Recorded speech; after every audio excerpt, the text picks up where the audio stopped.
Good evening, everybody. Welcome to By Request, episode 6, I think. I'll tell you, the events of the last couple of days, I have so many things that I would like to share. We don't have the time to do it. Yesterday, I got to go out and perform at two different senior communities. One of them I actually got to perform indoor for the first time since March. And the residents were so overjoyed and appreciative to get to hear our music live again, and so it was great to be able to do that. I so missed those performances. And this particular episode of By Request is going to be a little bit different. Let me just say this: I've had so many responses and emails and messages with regard to requests of songs and that kind of thing, and also support for my projects here, and I appreciate that so much. We'll talk about that more later. That I have decided that this particular episode of By Request is going to be an all Sinatra episode. Now, to my friend Daniel Scuiry, that's going to be good news because he's a big Sinatra guy. To guys like Cary and Ron Krauss and some of the other people that I communicate with, they like to hear Harry James. So I think I found a way around that exclusivity and keeping it an all Sinatra episode. You'll see that in a few minutes. But anyway, once again, I want to thank you guys that are supporting the episodes, and it encourages me to do a better job and find ways to make it more enjoyable for the listener. So we're talking about Frank Sinatra today, and his recording career went back to 1939, and over the years it changed, and it kind of morphed into different types of venues and different types of styles, really. Using the different arrangers and the different recording labels and all of that. Most of you, or many of you, know those things. But anyway, I'm going to start off first of all today with a song that really put Frank Sinatra back on the map. He'd been the biggest thing in the world during the 40s, especially since 1940 up until about 1947. And then his career kind of took a slide. Newer artists came along, different styles, and so Frank Sinatra, even though he was still in his 20s and early 30s, became old hat. Well, in 1952, he won the Academy Award for Best Supporting Actor in From Here to Eternity, and that catapulted him back into the public eye. And so he went in to Capitol Records with a new contract. He left Columbia and began recording for Capitol, and it really revolutionized the music that we know as crooners and the Great American Songbook from the 50s on. Frank Sinatra single-handedly transformed it. So the story goes that in 1953, Frank Sinatra had enlisted Billy May to write some arrangements for him. And Billy May was a known quantity by then. He'd had several successful arrangements for the Glenn Miller Orchestra and for Charlie Barnetti's orchestra, and under his own name. And then all of a sudden, because Billy May was out on the road with his own big band during that period of time, at the last minute, Billy May needed out. But he didn't want to ruin the chance of working with Frank Sinatra. So he called his friend Nelson Riddle, and he said, could you write these arrangements of these songs and kind of make them sound like Billy May style? And so Nelson Riddle wrote some arrangements in the Billy May style, but he also wrote two arrangements in the Nelson Riddle style. And that's where we're going to start today. This is a song that really put Frank Sinatra back on the record-buying public's attention.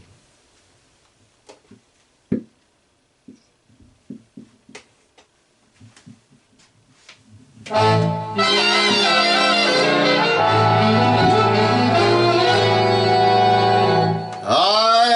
got the world on a string, sitting on a rainbow. I've got the string around my finger. What a world, what a life, I'm in love. I've got a song that I sing, and I can make the rain go anytime I move my finger. Lucky me, can't you see I'm in love? Life's a wonderful thing, long as I hold the string. I'd be a silly so-and-so if I should ever let it go. I've got the world on a string, and I'm sitting on a rainbow. Got the string around my finger. What a world, what a life, I am in love.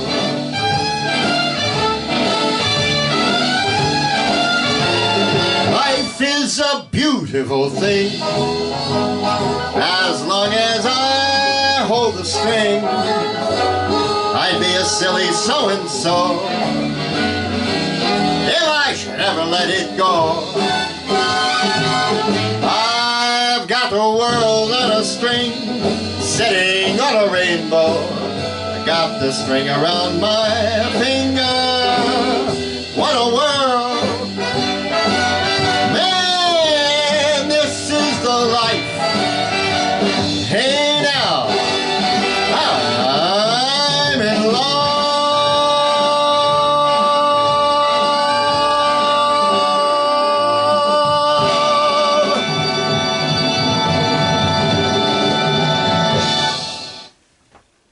Oh, my voice. I sang 36 songs yesterday. My voice is a little raspy, so please forgive me for that. Anyway, so that's a song that really put Frank Sinatra back on the map the second time. There was another opportunity that Frank had. It was really his first one. In the spring of 1939, he was offered a job to sing with the new Harry James Orchestra. I mean, how could he lose? Harry paid him $75 a week. But there's been some misconceptions about this particular recording, and I want to clarify them. First of all, it's been said many times over the years. In fact, Frank himself said that this song was his first big record. And it was, in fact, Frank said it was his first record, which it wasn't. The very first record that Frank Sinatra ever recorded with Harry James was From the Bottom of My Heart. From the bottom of my heart, I miss you. That one, okay? But this one came along a couple of months later. And a guy named Jack Lawrence, who was quite a successful songwriter. He had written the American version of Sleepy Lagoon for Harry James several years later. But he wrote this song called All or Nothing at All. And so Harry James and Frank Sinatra recorded it, and it sold 8,000 copies. And it was so bad that Columbia Records quit distributing the record. And then during the recording ban of 1943, when the musicians were not allowed to go back into the studio to record, Columbia said, hey, this guy Sinatra is a big deal. What have we got in the can that we can reissue? And so they reissued All or Nothing at All. Only on the first record it said Harry James and his orchestra, and down at the bottom it said vocal refrain by Frank Sinatra. When they reissued it, it said in big caps, Frank Sinatra, orchestral accompaniment by Harry James and his orchestra. But anyway, they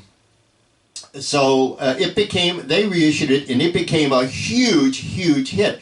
Everybody that was buying records thought it was a brand new recording with Frank Sinatra and Harry James, who were both gigantic successes. So in order to meet the all Sinatra criteria of this episode, and also meet the request for a Harry James song, I'm going to play Frank's vocal of All or Nothing at All on the trumpet. In fact, it'll be similar to the 1967 recording of All or Nothing at All that Harry James recorded on his album Golden Trumpet of Harry James. So let's see how this sounds.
Anyway, something like that.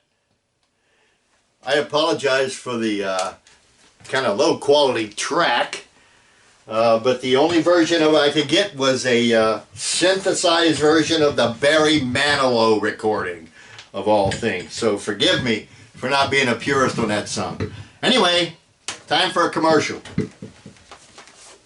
Speaking of Harry James, my book is available on Amazon. Harry James Trumpet Icon. I've gotten so many, even this week, remarks and comments from folks about the book, about how different it is from many of the musical biographies that you might come across. Much different than the first book that was written about Harry about 21 years ago. But anyway, if you go to Amazon, either the paperback or ebook version, Kindle, type in Harry James Trumpet Icon, or just type in Harry James under the book category, and you'll be able to order a copy. I sure would appreciate it if you did, and you'll enjoy it. Here's a song. I mentioned yesterday that I got to perform for several groups of seniors yesterday, and You know, of all the songs that I do for the seniors, the one that I get the most requests for is this next song. And it's a song that was recorded by Frank Sinatra with Tommy Dorsey back about 1941, 42. And it was a big record. And then about 1952, it became the theme song for a television show featuring the pianist Liberace. And then about 1962, Frank owned his own record company, Reprise by this time, and decided he wanted to record an album in tribute to Tommy Dorsey. And so the album was I Remember Tommy. And he had Tommy Dorsey's chief arranger, Cy Oliver, write new arrangements of the old hit recordings that Frank had had with Tommy Dorsey. And there was a bunch of them. But this particular song is one that seniors really respond to. And hey, it's a song that we all grew up with. And it has a lot to do with looking back on our lives. Hope you enjoy. I'll Be Seeing You.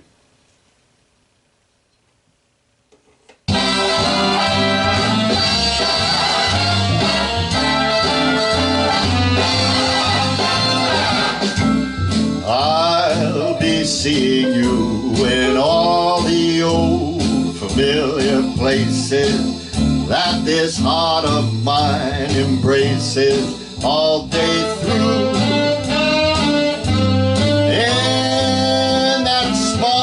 Cafe, the park across the way, the children's carousel, the chestnut tree, and the wishing well. And I'll be seeing you in every lovely summer day, and everything that is light and gay.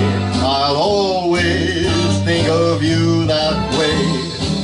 I'll find you in the morning sun, and when the night is new, I'll be looking at the moon, but I'll be seeing you.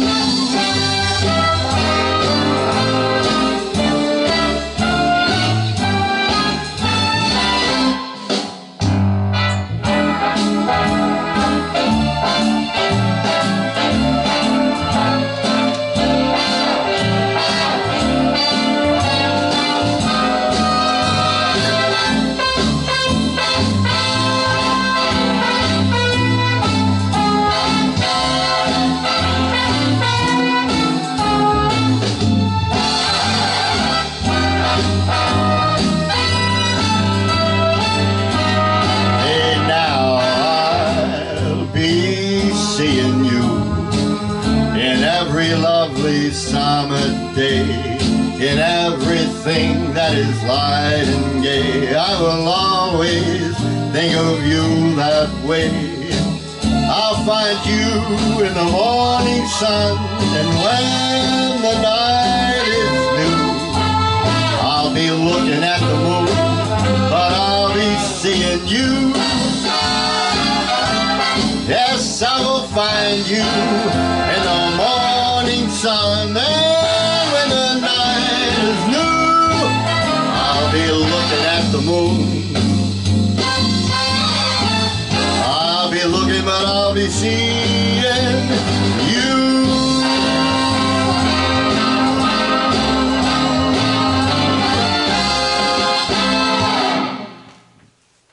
Oh.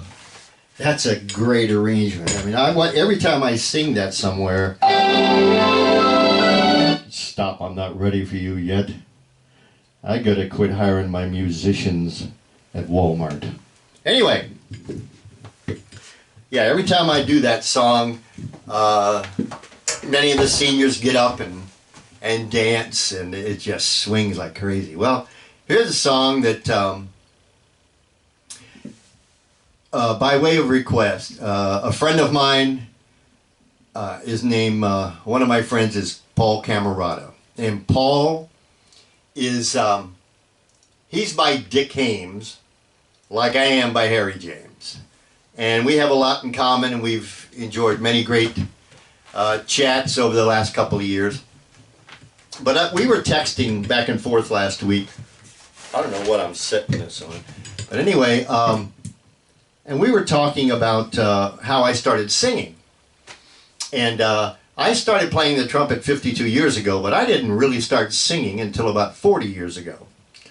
And in those days, my favorite singer was Dick Haymes.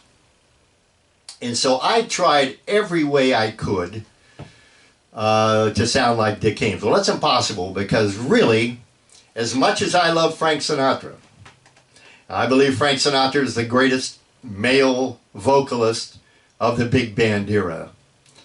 But Dick Haymes had the best voice. Dick Haymes had a voice that was, it was classical in its splendor, and just, he could have been an opera singer. In fact, his mother was an opera singer. Anyway, so I wanted to do a song especially for my friend Paul Cammarata. And, but I'm doing an all Sinatra show. So I'm going to sing a song that was a big hit for Dick Haymes, but I'm going to sing the Don Costa arrangement for Frank Sinatra. But Paul, I'm pretty sure when I sing this song, you'll hear glimpses of the influence of Dick Haymes on me. I hope you enjoy it.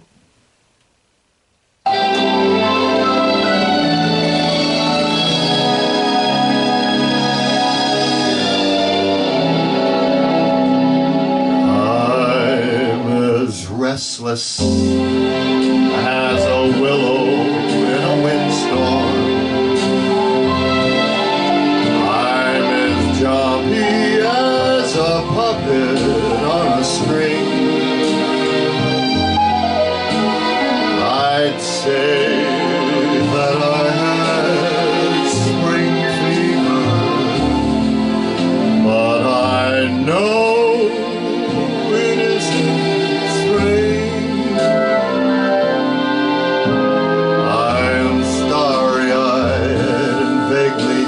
Discontented, like a nightingale without a song to sing. Oh, why should I have spring fever when it isn't even spring?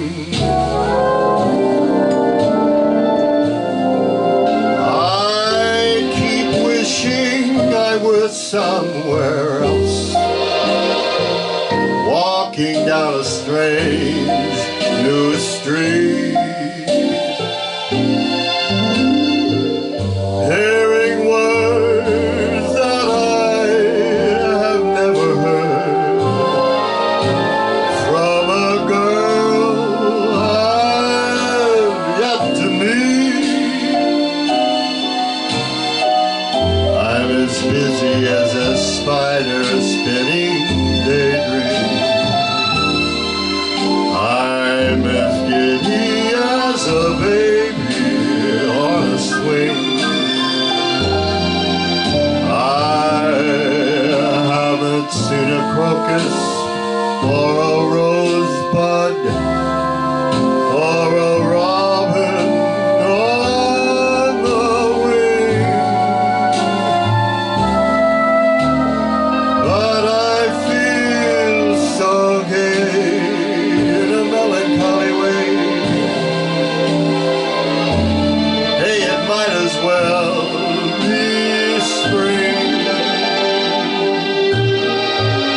It might as well be spring.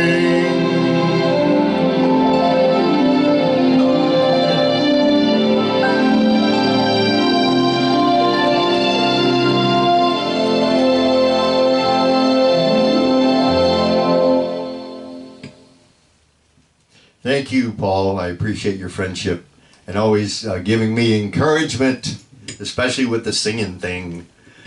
Anyway, you know, a couple of minutes ago I did a song from the album I Remember Tommy. And you know, there's so many great arrangements on that album. And one of my favorite ones I've never been able to find a track for. But I love it. It's just an amazing arrangement. So I attempted to use Audacity. You audio nuts will know what that is. It's an audio program on a computer. And I tried to take as much of Frank Sinatra's vocal off of this arrangement. But I think you'll still enjoy it. And I'd like to sing the Frank Sinatra version written by the great Cy Oliver of Imagination.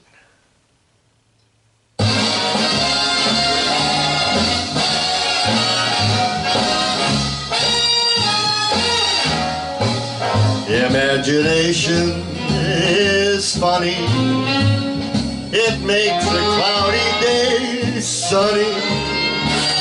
Makes a bee think of honey, just as I think of you.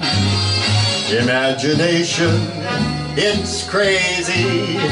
Your whole perspective gets hazy. Starts you asking a daisy what to do, what to do. Have you ever felt a gentle touch and then a kiss and then find it's only your imagination again? Hey, well, imagination is silly. It makes you go around willy-nilly. For example, I run around thinking of you, and yet I can't imagine that you'd want me to.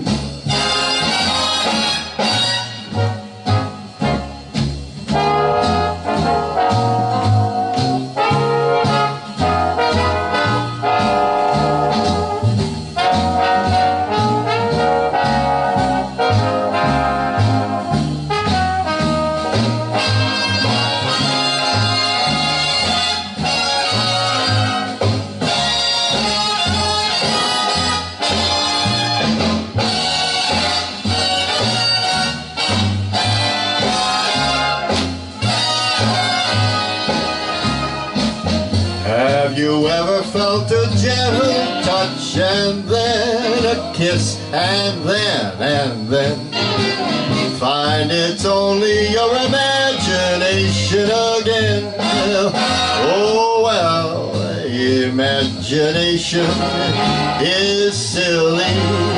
You go around willy-nilly. For example, I go around wanting you, and yet I can't imagine that you'd want me. I can't imagine that you want me. I can't imagine that you want me to.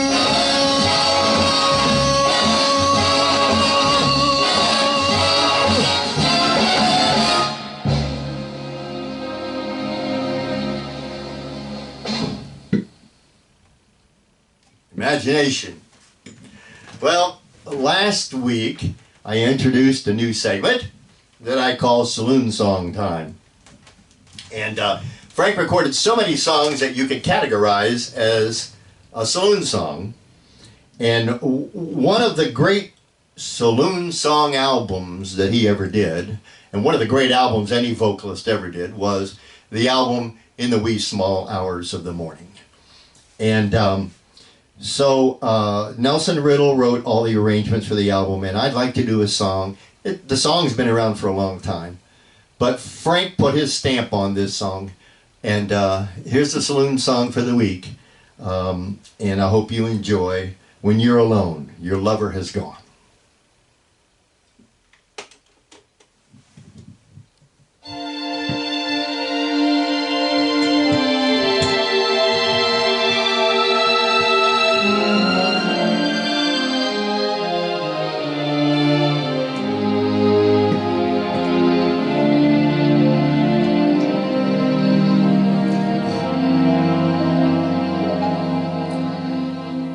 What good is the scheming, the planning and dreaming, that comes with each new love affair. The love that you cherish so often may perish and leave you with castles in air.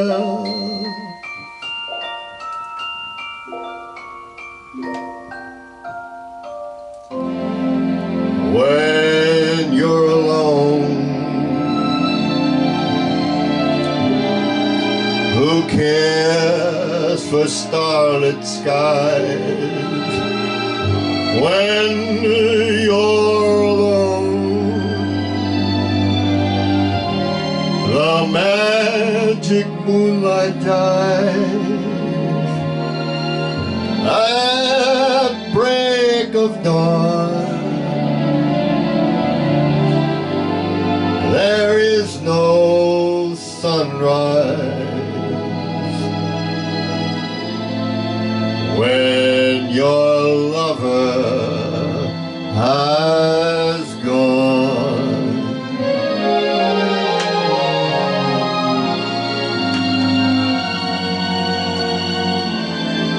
what lonely hours the evening shadows bring. What lonely hours with memories lingering like faded flowers. Life can't mean anything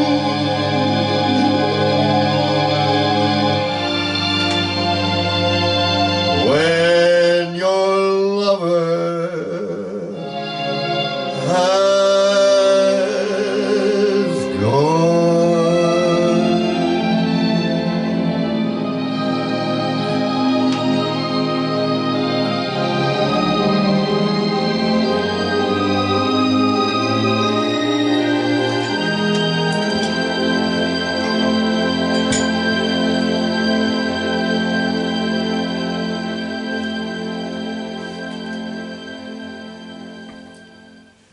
Wow. Nobody could write an orchestration for a song like that, like Nelson Riddle. Well, I'm going to do one more song for you, but I'm going to plug the by request gig. If you got a request you'd like to hear, send me an email. There's an email address, chuckparduebigband@yahoo.com, down in the description of the video. And for those of you who would like to support my little project here and help to assist keeping an old warhorse musician afloat, there's a couple of different PayPal addresses there. PayPal me at /ChuckPardew, and the other one is olbrneyes@gmail.com. So if you got a request, please send it. I really enjoy the challenge of trying to fulfill them.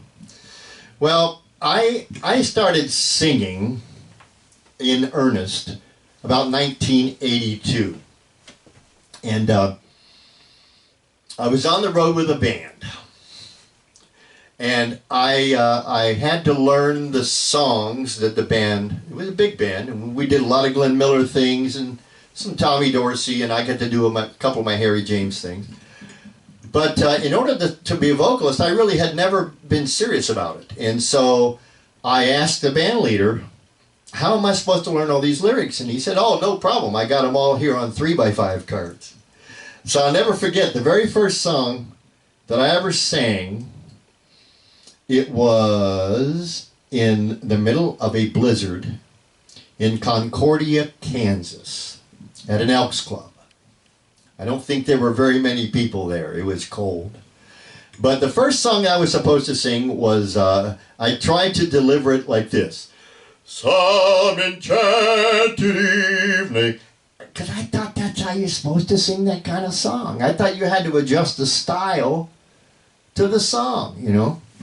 So after I'd been doing that for a couple of weeks, a good friend of mine, Greg Hoppy, wonderful trombone player, he came to the back of the bus where I was hanging out, and he handed me a stack of cassette tapes. They were all Frank Sinatra tapes, and he said, if you're ever going to learn to sing with a band, you got to listen to this guy. So I had one of those cassette Walkmans, and so as we would ride cross country, we actually, I think we played in 42 states in 1982. I would go down the road with headphones on listening to Frank Sinatra, and it became apparent to me that Frank Sinatra was different than any other vocalist. He sang like a horn player. He would breathe where a horn player would breathe. He would not breathe in the middle of a line because he didn't want to have an incomplete thought. He wanted to finish the phrase before he took a breath.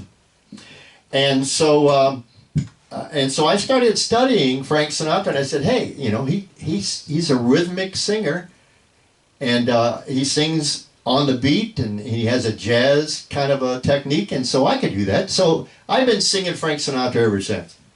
But one of the very first songs that I ever sang that was a Frank Sinatra song was the song that Frank used to audition for Harry James' band in 1939. And so I'd like to sing for you in closing this week the great Nelson Riddle arrangement of Night and Day.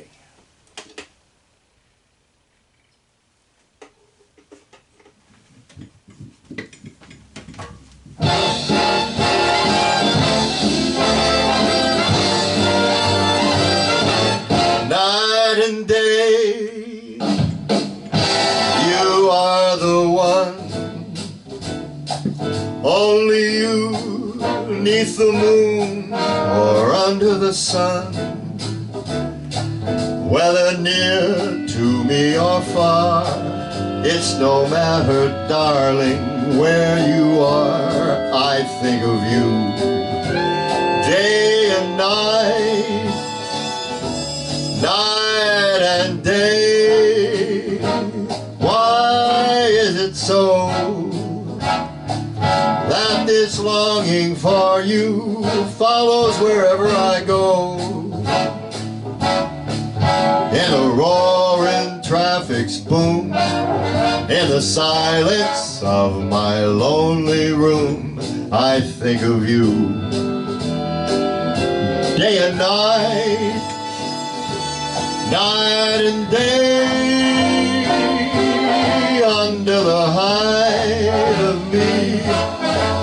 There's an oh, such a hungry yearning burning inside of me, and its torment won't be through till you let me spend my life begging love to you, day and night, night and day.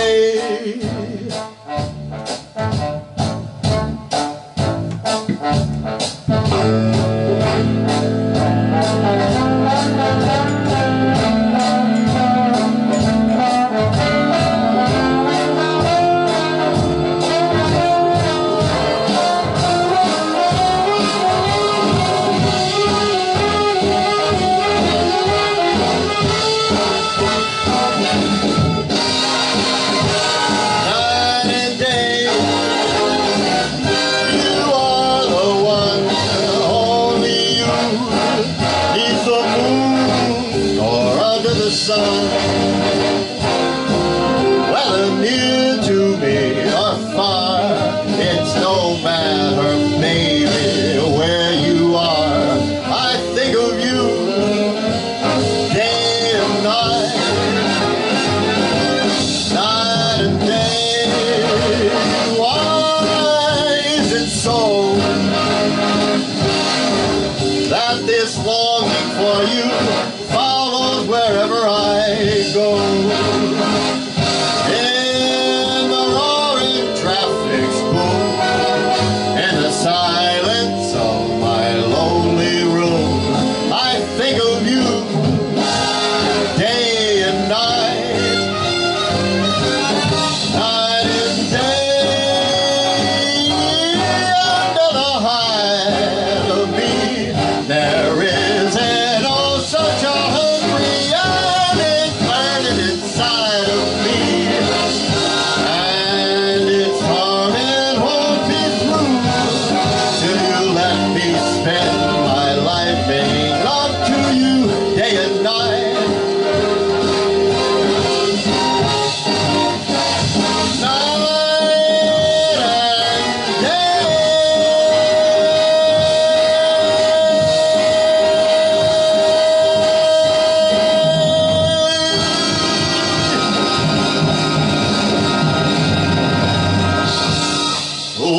go sit down somewhere. Anyway, thank you folks for coming back and watching the video, and I hope you enjoyed the music today. Thanks to my friends Daniel Scuiry and to Greg, Cary, and to Paul Cammarata, and all the rest of you guys up there that Ron Krauss, that watch these, and I hope you enjoy it. Until next week, you have a great weekend, and we'll see you next week. Thank you so much.